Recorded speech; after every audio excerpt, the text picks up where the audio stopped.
Onte foi asasinada a traballadora do Servizo de Axuda no Fogar, Teresa de Jesús, no Concello do Porriño. En primeiro lugar, queremos enviarlle desde o BNG todo o noso afecto á súa familia e ao conxunto das traballadoras do Servizo de Axuda no Fogar, que veñen denunciando nos últimos anos as condicións precarias e de desprotección nas que desenvolven o seu traballo.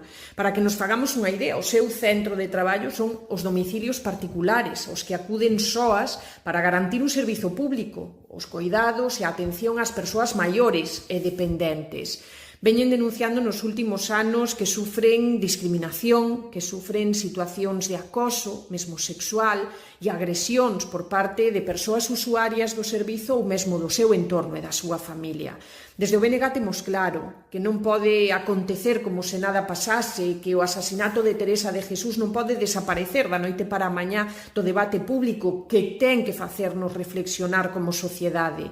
Eu pregúntome que acontecería se en vez de un auxiliar do Servizo de Axuda no Fogar falásemos dun médico asasinado ou agredido nun centro de saúde.